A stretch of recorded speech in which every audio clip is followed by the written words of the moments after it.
Hello, I'm David Moore with IRA Advantage, and today we're going to talk about prohibited transactions in IRA investments. Obviously, that's something that we don't want to see. Prohibited transaction with respect to an IRA is a very, very serious thing. And the reason it's so serious is that if you commit a prohibited transaction with an IRA, the IRA is treated as being fully distributed as of the first day in the year in which the indiscretion occurred. So we don't want to see those things. A truly self-directed IRA, a checkbook IRA, for example, there's not much of a safety net there, so these things can come up. And we've just got to be very, very diligent to make sure that we avoid those at all costs. And we take that seriously, as I said in here, to the level that when we're talking about creating a checkbook IRA, that limited liability company that's part of that structure, we discourage our clients from naming it using their name at all, because we want to make sure anytime they're looking at that checkbook, that entity, it's totally clear to them it's not them, it is their retirement account, and they're going to be looking at that a little bit more conservatively than just money out of their pocket. So when we're looking at prohibited transaction with an IRA, what would constitute a prohibited transaction? Well, any investment in life insurance contracts, collectibles, or a stock in a sub-S corporation, those are all investments that are not allowed. Rarely is the investment a problem.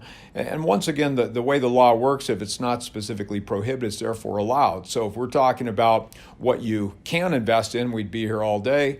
Or we talk about what you can invest in, it's just those three items. We're talking 401k plan, it's really just the collectibles. So rarely is the investment the issue. What causes problems is transactions between or for the benefit of a disqualified party. So the next question is, well, who's a disqualified party? And we've got to look at it and say, okay, lineal ascendants, descendants, their spouses, or any legal entity that's owned in a controlling interest by one of those parties, those are going to be problematic. Now, what's interesting is you can't transact between or for the benefit of a disqualified party, but you can transact along with one. So even if you want to be a co-owner of a property, you could be a co-owner along with your plan, and you'd have two choices on how to do that. You can do it as common members of a limited liability company. The upside of that is probably simplicity of ownership. The downside of it is we need to overfund that limited liability company. The initial investment in the LLC is going to be fine. Keep in mind, if we're talking about multi-member with disqualified members, what we're talking about is the custodian making an investment in the LLC, and you possibly, if you're going to be a co-owner of the asset, you making an investment personally into that limited liability company. The initial funding is fine, but additional funds coming in at a later date from any disqualified source would constitute a prohibited transaction. So we once again want to overfund that limited liability company if we're going to use that structure. Another opportunity is just to use a tenancy in common structure. The upside of that is we don't have that complication with additional funds coming in. You'd want to make sure that you've got a tenancy in common agreement, a TIC agreement that is going to spell out everything that's to be done with that property. It should really be an IRA compliant tenancy in common agreement too, something integrating in the rules of IRAs and 401ks. So we're really doing everything we can to avoid any potential problem. The benefit of the tenancy in common structure is, one, that you can have additional money coming in. You should just have it come in pro rata. The other benefit is upon disposition in the future, if you personally own the property, tenancy in common along with your plan, you sell the asset, the plan money is going to go back in the plan account, totally tax deferred or tax free if it's Roth funds that are not leveraged. And your personal money, you'd have the option to do a 1031 exchange.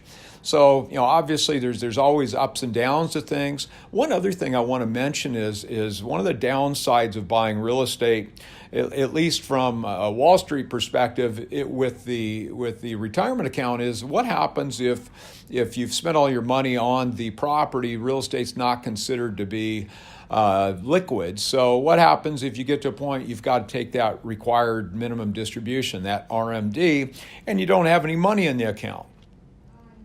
Easy solution, take an in-kind distribution. So you could either take a tenancy in common interest in that property, or you could take a membership interest in the limited liability company. Once again, there's ups and downs to both of those. The assignment of membership interest is a pretty nice deal because you've got some discounting opportunities. So what's it worth, the valuation component, and then you can possibly discount that distribution by up to 40%. Talk to your tax and legal people about that. If they've got questions, they can give us a call. We'd be happy to go over it with them. But once again, David Moore, IRA Advantage. I hope you've found this segment interesting. And if you've got questions on anything we've discussed, please don't hesitate to reach out. David Moore, IRA Advantage. Thank you.